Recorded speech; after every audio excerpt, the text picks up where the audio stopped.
मैं इंदु पात्रा और दर्शकों, सबसे पहले पूरी बिग न्यूज टीम आप सभी से अपील करती है कि आप अपने घरों में रहें, घर से बाहर न निकलें और कोरोना महामारी को खत्म करने में अपनी भागीदारी सुनिश्चित करें। और अब आइए बढ़ते हैं आज की सुर्खियों की ओर।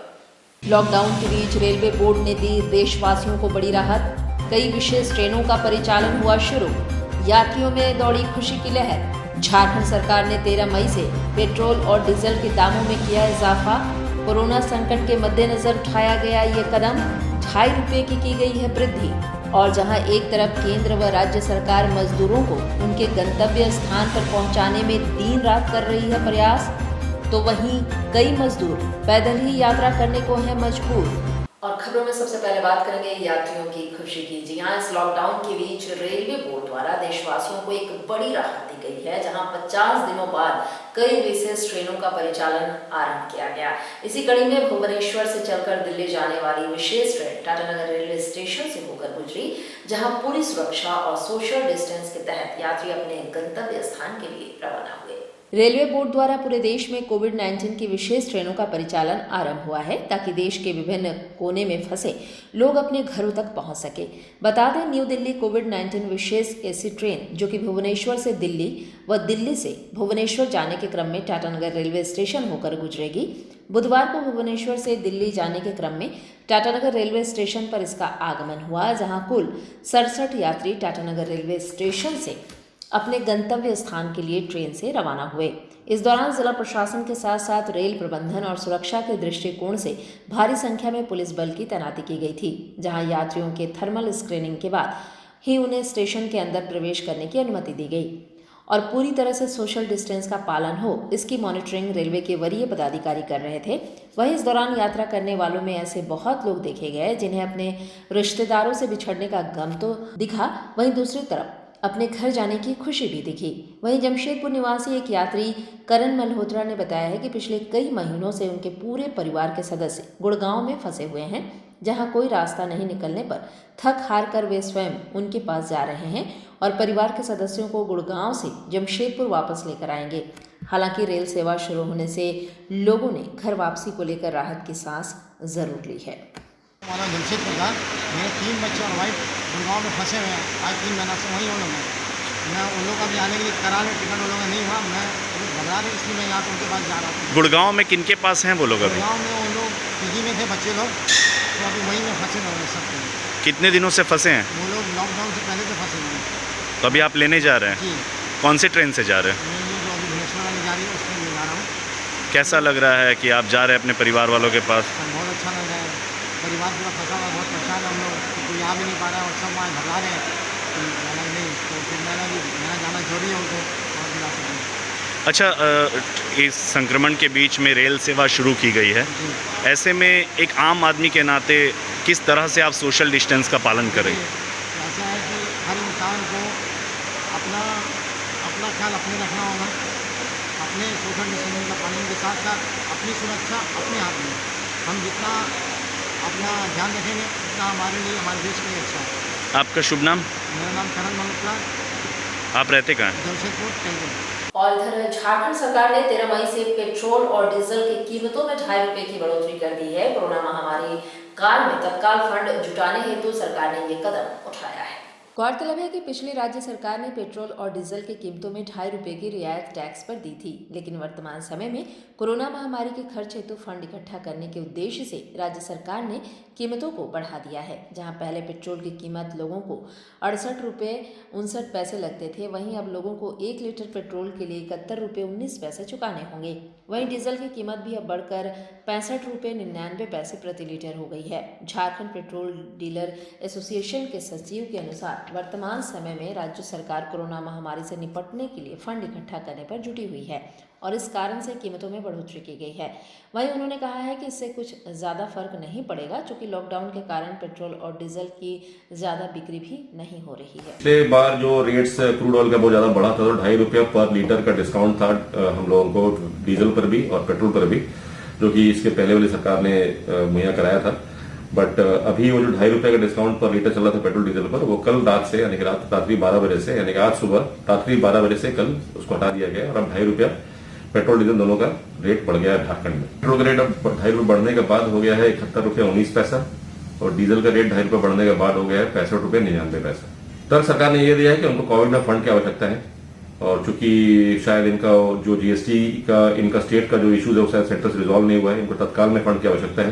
तो तत्काल में फंड इनको पेट्रोल डीजल से ही मिल सकता है, ऐसा इनका सोचना है।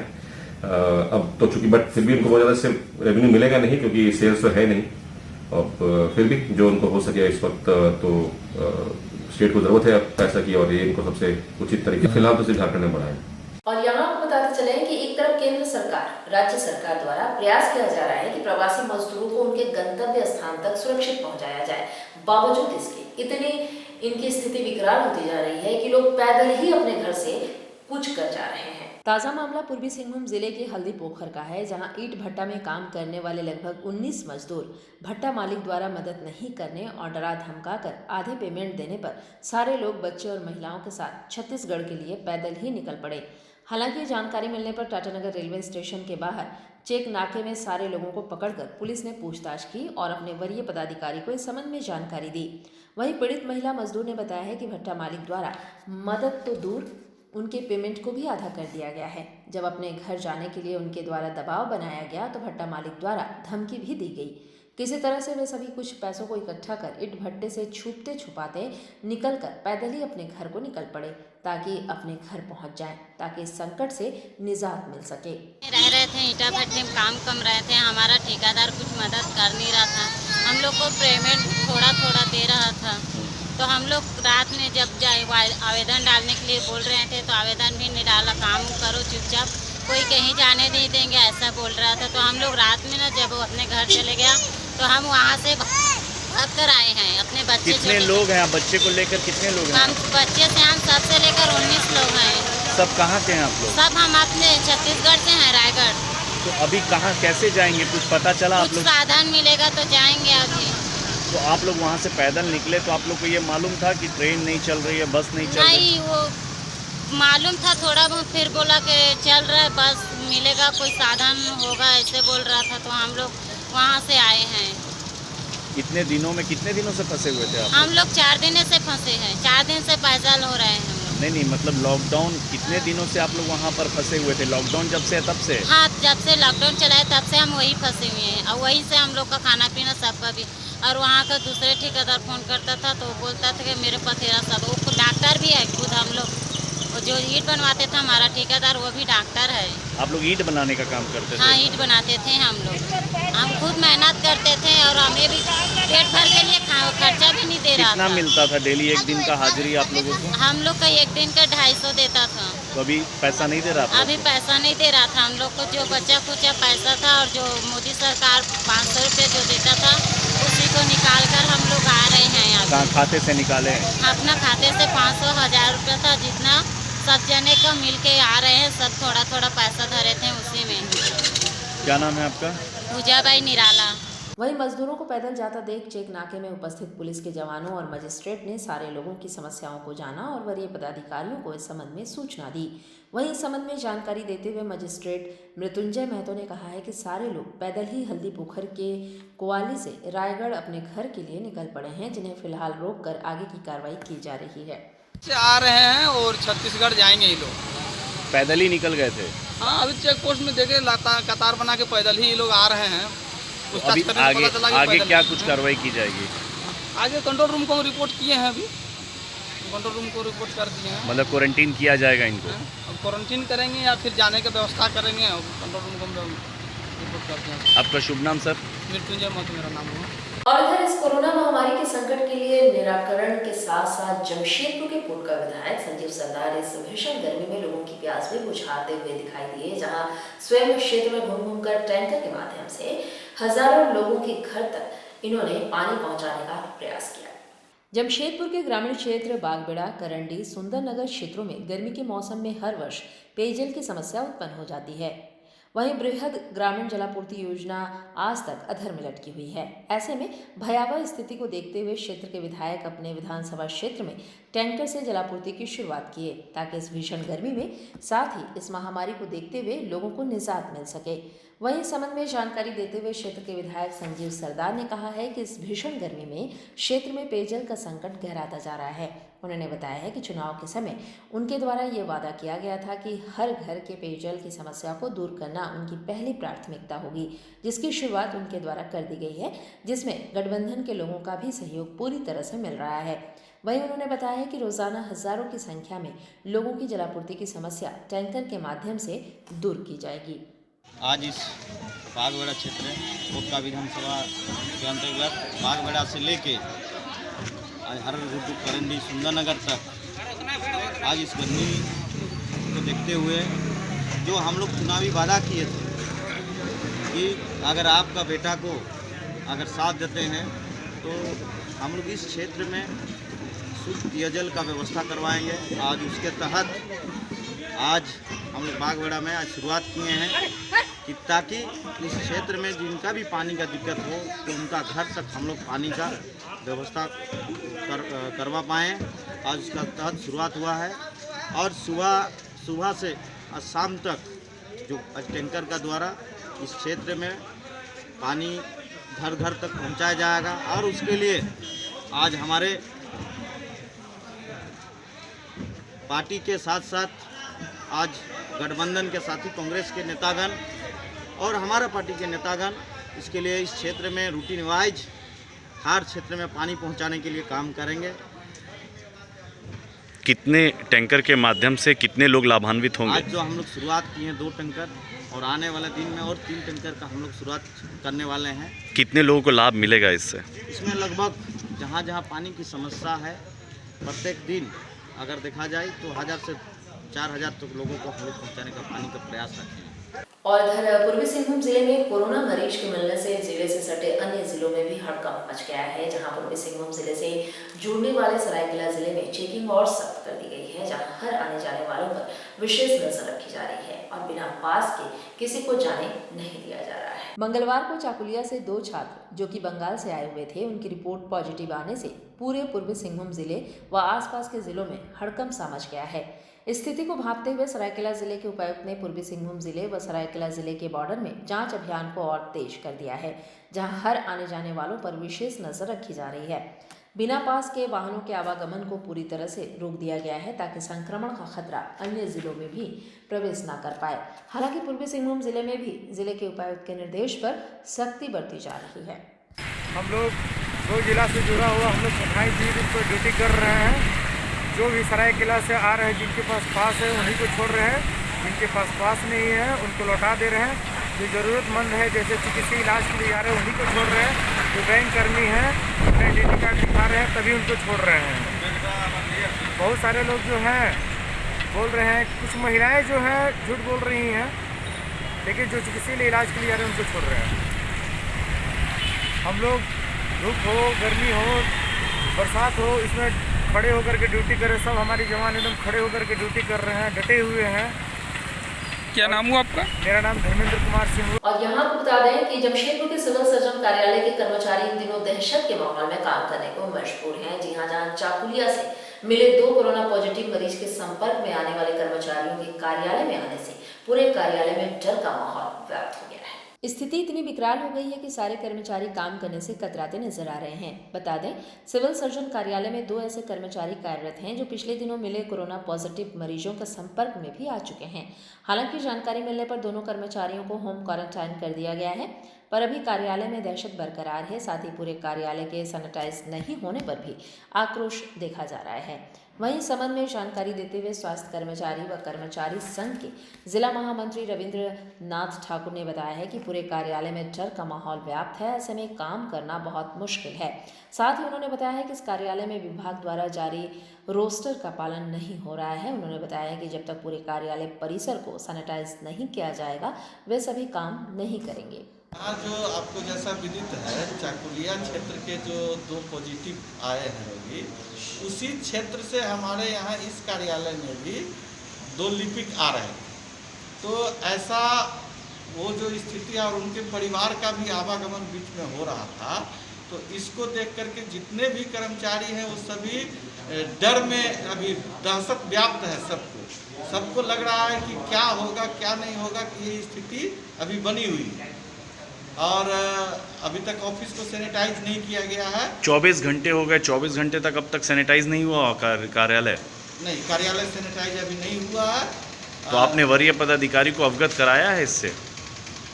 यहाँ के प्रधान लिपिक को हम बोल रहे हैं, अभी वो अवगत करावेंगे, वरीय पदाधिकारी को अवगत करा दिया जाएगा। और इसके बाद में जो स्थिति है, ये सारा डर का माहौल है, सारे लोग जो अभी देख रहे हैं। और सबसे बड़ी बात कि रोस्टर का पालन यहाँ ढंग से नहीं हो रहा है। 33% जो हमारे मुख्य सचिव का भी निर्देश है, इस कार्यालय में 33% का पालन नहीं हो रहा है, ये स्थिति है। तो आगे आप लोग काम कैसे करेंगे? आगे अब सैनिटाइज होगा, इसके बाद में जो सिविल सर्जन साहब का आदेश है उसी हिसाब से काम किया जाएगा। अन्यथा तब तक काम नहीं होगा? अन्यथा काम तो सैनिटाइज से के बिना काम नहीं। क्या नाम हुआ आपका? रविंद्रनाथ ठाकुर, जिला में। और इधर सोनारी निवासी व टाटा नैन अस्पताल में सफाई का काम करने वाले सफाई कर्मचारी को ड्यूटी आने के दौरान अज्ञात वाहन ने अपनी चपेट में ले लिया है, जिससे वे गंभीर रूप से घायल हुए, जिनका इलाज एमजीएम अस्पताल में चल रहा है। रोजाना की तरह सफाई कर्मचारी सुबह सोनारी अपने निवास स्थान से ड्यूटी के लिए निकले थे, जहां बिष्टुपुर थाना अंतर्गत बेल्डी चर्च के निकट अज्ञात 4 पहिया वाहन ने उनको अपनी चपेट में ले लिया, जिससे वे गंभीर रूप से घायल हो गए। वहीं स्थानीय लोगों ने घायल व्यक्ति को एमजीएम अस्पताल पहुंचाया, जहां उनकी स्थिति खतरे से बाहर है। वहीं पुलिस घटना को अंजाम देने वाले वाहन की तलाश में जुटी हुई है। कहाँ ड्यूटी कर रहे थे आप? कैसे गिरे, कैसे चोट आया? आज रास्ता रोड में गाड़ी किसी पे दिया, गाड़ी वाले टकरा दिया, दूसरे कर रहे हैं वो अपना भाग गया। हम कहाँ रहते हैं आप? सोनारी। और इधर जमशेदपुर के जुगसलाई में नेशनल वेलफेयर सोसाइटी सामाजिक संस्था के द्वारा लगातार जरूरतमंदों की सेवा की जा रही है। इसी कड़ी में रमजान के पाक महीने की शुरुआत से ही इनके द्वारा जरूरतमंदों को भोजन करवाया जा रहा है। इसके अलावा भी संस्था द्वारा ज़रूरतमंदों को कच्चे राशन उपलब्ध कराए जा रहे हैं। पर इस रमज़ान के पाक महीने में जब सारे लोग घरों पर हैं, आर्थिक संकट से जूझ रहे हैं, ऐसी परिस्थिति में संस्था द्वारा रमज़ान के पहले दिन से ही इफ्तार के समय ज़रूरतमंदों को भोजन कराया जा रहा है, ताकि उनके समक्ष भूख की पीड़ा उत्पन्न ना हो। वहीं संस्था के सदस्यों ने बताया है कि मानवता का परिचय देते हुए संस्था के सदस्य दिन रात एक कर ज़रूरतमंदों की सेवा में लगे हुए हैं, जो इसी तरह से आगे भी लगे रहेंगे। नेशनल वेलफेयर सोसाइटी की तरफ से 31 तारीख से लेकर आज तक रेगुलर हम लोग खाना गरीबों को, जो ज़रूरतमंद है, ज़रूरतमंद लोगों को हम लोग खाना खिला रहे हैं। और इस संस्था को कुछ जुगसलाई के लोगों ने मदद किया है और आगे भी वो लोग मदद करते रहेंगे। तो इंशाअल्लाह हम लोग जब तक लॉकडाउन रहेगा तब तक कोशिश करेंगे। एक रमज़ान से चालू रमज़ान से लेकर हम लोग अभी तो कोशिश की है कि 30 रमज़ान तक हम लोग इंशाअल्लाह अफ्तारी का अरेंजमेंट करेंगे और जो भी होगा आगे हम लोग करते रहेंगे। आगे अगर पैसे की तंगी आई तो क्या कीजिएगा? देखिए, पैसे की तंगी आई तो हम लोग के साथ कुछ लोग मदद कर रहे हैं और इंशाअल्लाह आगे भी मदद करते रहेंगे। हम लोग से जो होगा, जो भी मदद होगा, कोशिश करेंगे कि हम लोग ज़्यादा से ज़्यादा करें। क्या नाम हुआ आपका? मेरा नाम है कलीम खाना। कमेटी का क्या नाम है? National welfare society. और खबरों में वक्त है फिलहाल एक छोटे से ब्रेक का, आप बने रहिए हमारे साथ। मुंबई बेकरी अब आपके शहर में किफ़ायती दरों पर लेकर आ गया है एक से बढ़कर एक tasty pizza, cookies, all types of cake, all types of snacks, all types of biscuits, patties और भी बहुत कुछ। तो फिर देर किस बात की, आज ही अपनी पसंद का व्यंजन घर बैठे ऑर्डर करें। हमारा पता Mumbai bakery, house number 13, market area, Dhatgiri, Jamshedpur. Phone number 9593 760 653 629 73 18081। Break के बाद एक बार फिर से आपका स्वागत है। प्रयास एक कदम संस्था की ओर से लगातार जरूरतमंदों को कच्चा राशन के साथ साथ भोजन की भी व्यवस्था की जा रही है। इसी कड़ी में संस्था की संचालिका रेणु शर्मा के नेतृत्व में सताराम डेरा स्थित जरूरतमंदों को चिन्हित कर उन्हें भोजन कराया गया, जिसमें संस्था के सदस्यों ने प्रमुख रूप से अपनी भूमिका अदा की। मम्मी पापा नहीं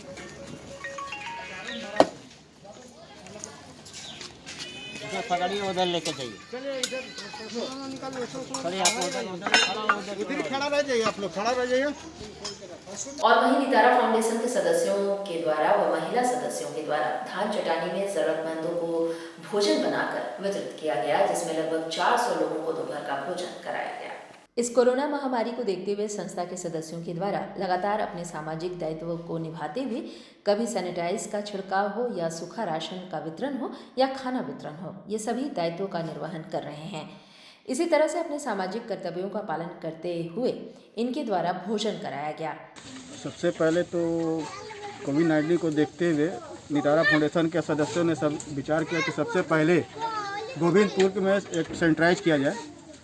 उसके बाद बहुत से ऐसे ग्रामीण क्षेत्रों में लोग थे जिसके पास राशन कार्ड नहीं था, उसको सूखा राशन पहुंचाने का काम किया। जैसे श्यामू टोला हुआ, खकरीपारा हुआ, खैरबनी हुआ, ये सब जगह सूखा राशन पहुंचाया गया।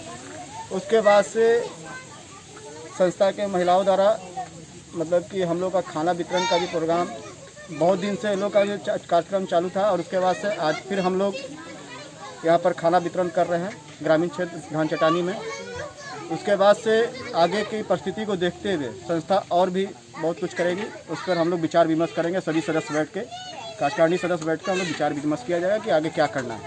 और वहीं भारतीय जन मोर्चा पार्टी के द्वारा बिरसानगर जोन नंबर 4 में गरीब व असहाय जरूरतमंद लोगों के बीच खाद्य सामग्री का वितरण किया गया। इस मौके पर पार्टी के कार्यकर्ता और बिरसानगर मंडल के संयोजक अमूल्य कर्मकार मौजूद थे।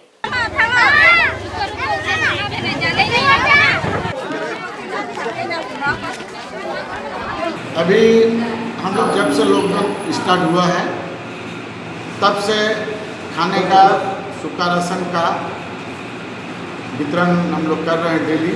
हर जोन में बिरसानगर में जितने भी जरूरतमंदों को घर घर पहुँचा रहे हैं राशन और खाने का डेली हम लोग प्रबंध कर रहे हैं। आज भी हम लोग नेहरू पथ में करीब 200 लोगों का सूखा राशन दे के हम लोग बांट के आ रहे हैं। और यहाँ कुर्ताइन जमशेदपुर में टाटा मोटर्स के सुरक्षा ऑफिसर के खिलाफ गुलमुरी थाना ने एक महिला का FIR दर्ज करने से इनकार कर दिया, जिसके बाद पीड़िता SSP से मिलने पहुंची, जहां उन्होंने अपनी आप बीती बताते हुए SSP से न्याय की गुहार लगाई। गौरतलब हो कि मामला मृत बाइसेक्स कर्मी आलोक रंजन की विधवा द्वारा लगाए गए अवैध संबंध बनाने को लेकर पति को प्रताड़ित करने का है। टाटा मोटर्स के स्थानीय मैनेजमेंट और अफसरों के अभाव में गुलमुरी थाने में मामला 2 दिन बाद भी FIR दर्ज नहीं किया गया। बुधवार को दोपहर 12 बजे गुलमुरी थाना प्रभारी ने पीड़िता को बुलाया था और मामले को टेलको थाना से संबंधित बताकर अपना पल्ला झाड़ दिया। पति बाइसेक्स में काम करते थे, बाइसेक्स सिक्योरिटी डिपार्टमेंट में थे। उनको टॉर्चर किया जाता था कि अपनी पत्नी को आगे करने के लिए। जब वहाँ के बड़े अधिकारी सब जब वो मुझे आगे नहीं किए तो उनको इतना टॉर्चर किया गया 30 तारीख के रात में कि वो उनको ड्यूटी से रिटर्न कर दिया गया 30 तारीख की रात में, जबकि वो पूरी रात डिप्रेशन में रहे थे। 31 मार्च को अपने शरीर में आग लगा ली है। तो मैं बस न्याय के लिए घूम रही हूँ कि मुझे न्याय मिले। ये नाइट शिफ्ट और कंटिन्यू वो उन्हें 3 साल से नाइट ही शिफ्ट दिया जा रहा था और पिछले 6 महीने से तो वो डिप्रेशन में रहने लगे थे। मैं SP के पास मिलने आई हूँ, मुझे न्याय दिलाया जाए, बस मेरी यही ये में है।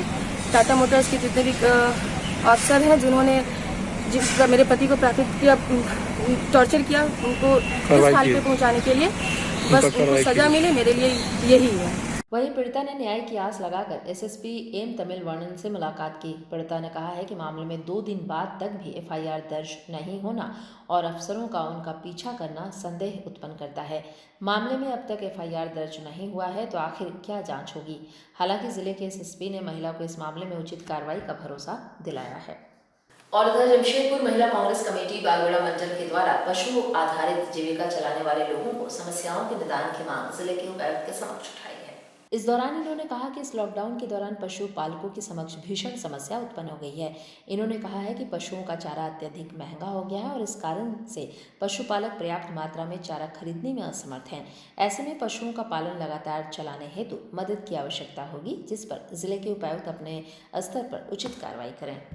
चूँकि मानव से चैरिटी के लिए लॉकडाउन में बहुत कुछ हो रहा है, लेकिन पशुओं के संबंध में लोग मांग नहीं उठा रहे हैं। चूँकि शहर में जो हमारी सीमावर्ती प्रदेश हैं, वहाँ से पुआल का गाड़ी बहुत कम आ रहा है और पशु के चारा का भी कमी हो गया है। तो तमाम जो शहर में खटाल हैं और पशु से संबंधित जो जीविका उपार्जन कर रहे हैं, उनके सामने आर्थिक स्थिति बहुत दयनीय होते जा रही है। ऐसे में वो अपना पेट पालेंगे कि पशुओं का पेट पालेंगे। ऐसी स्थिति में हम लोग ये मांग कर रहे हैं कि जो सीमावर्ती प्रदेशों से गाड़ी का आवाजाही पूर्ण रूपेण से हो, चारा का कीमत जो शहर में बढ़ गया है उसकी कीमत घटाई जाए। और कल मंगलवार देर शाम आंधी तूफान की वजह से बागबड़ा थाना अंतर्गत हर हर गुड्डू काली मंदिर के नजदीक उस समय अफरा तफरी मच गई जब एक मकान की दीवार मुख्य सड़क पर जा गिरी। इस घटना में घर में मौजूद लोग बाल बाल बच गए हैं। तेज आंधी तूफान की वजह से शहर के विभिन्न क्षेत्रों में कई जगह बड़े बड़े वृक्षों के मुख्य सड़क पर गिर जाने से आवागमन बाधित रहा। तो वहीं बागबेड़ा के हर हर गुड्डू काली मंदिर के नज़दीक उस समय अफरा तफरी का माहौल उत्पन्न हो गया जब एक घर की दीवार मुख्य सड़क पर जा गिरी। जब यह घटना घटी उस समय दर्जनों लोग घर के अंदर मौजूद थे। हालांकि इस घटना में किसी भी व्यक्ति को चोटें नहीं आई हैं, पर घर के बाहर रखे सारे सामान वाहन समेत क्षतिग्रस्त हो गए। वहीं पीड़ित महिला ने बताया कि घटना के वक्त परिवार के सारे सदस्य घर के अंदर ही मौजूद थे। जब तेज आवाज़ आई तो सारे लोग घर से बाहर निकले तो देखा कि घर का दीवार मुख्य सड़क पर गिर गया और सारे सामान क्षतिग्रस्त हो गए। बता दें, इस घटना से एक बड़ा हादसा होते होते टल गया है। सर वो आंधी तूफान एकदम जोर से आने लगी तो पेड़ हिलने लगा। पूरा दीवार में पेड़, 3 तो पेड़ मतलब बड़ा बड़ा पीपल का है, तो उसी के वजह से मतलब ये दीवार पूरा मेरा दरवाजा लेके पूरा मतलब बाहर से गिर गया। कितने लोग थे उस समय जब यह घटना घटी? ये सब घटना घटी तो हम लोगों ने यहाँ पे 7 फैमिली है, 7 बच्चे, मेरे 3 बच्चे, देवर, हस्बैंड, सास और हम। क्या नुकसान हुआ है? नुकसान हुआ सर, गाड़ी, टीवी और देखिए पलंग उलंग मतलब ऐसा है, पूरा इन्वर्टर भी टूट गया है। कितने सालों से यहाँ आप निवास कर रहे हैं? यहाँ पर 80 साल हो गया मेरे को यहाँ रहते। जगह का क्या नाम है? सास का आज उम्र 80 साल की है। क्या जगह का क्या नाम है? ये हर गुड्डू काली मंदिर। और अब चलते चलते एक नजर आता है सुर्खियों पर। लॉकडाउन के बीच रेलवे बोर्ड ने दी देशवासियों को बड़ी राहत। कई विशेष ट्रेनों का परिचालन हुआ शुरू। यात्रियों में दौड़ी खुशी की लहर। झारखंड सरकार ने 13 मई से पेट्रोल और डीजल के दामों में किया इजाफा। कोरोना संकट के मद्देनजर उठाया गया ये कदम। 2.5 रुपये की गई है वृद्धि। और जहां एक तरफ केंद्र व राज्य सरकार मजदूरों को उनके गंतव्य स्थान पर पहुंचाने में दिन रात कर रही है प्रयास, तो वहीं कई मजदूर पैदल ही यात्रा करने को हैं मजबूर।